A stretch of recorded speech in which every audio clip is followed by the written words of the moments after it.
Hello guys, welcome back to this channel. In today's video, I'm going to show you how you can get VO3 on Filmora. Okay, let's get into it guys. Here I have already opened my Wondershare Filmora application on my PC. And if you want to get VO3, you need to update your Filmora. And I'm going to show you the version that you need to have to get VO3. Wait, I'm going to check for my update. Guys, at least you need to have Filmora 14. Okay, Filmora 14.8.17. Okay, and then I'm going to create a new project and hold on.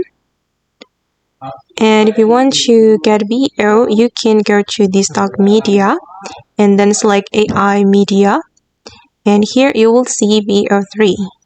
And you can generate a video with VO3.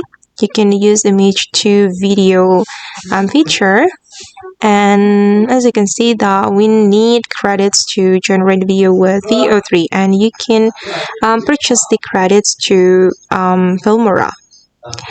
Okay guys, and that's all the way to get VO3 on Filmora. I hope this video will be useful for you. Thank you so much for watching, and bye.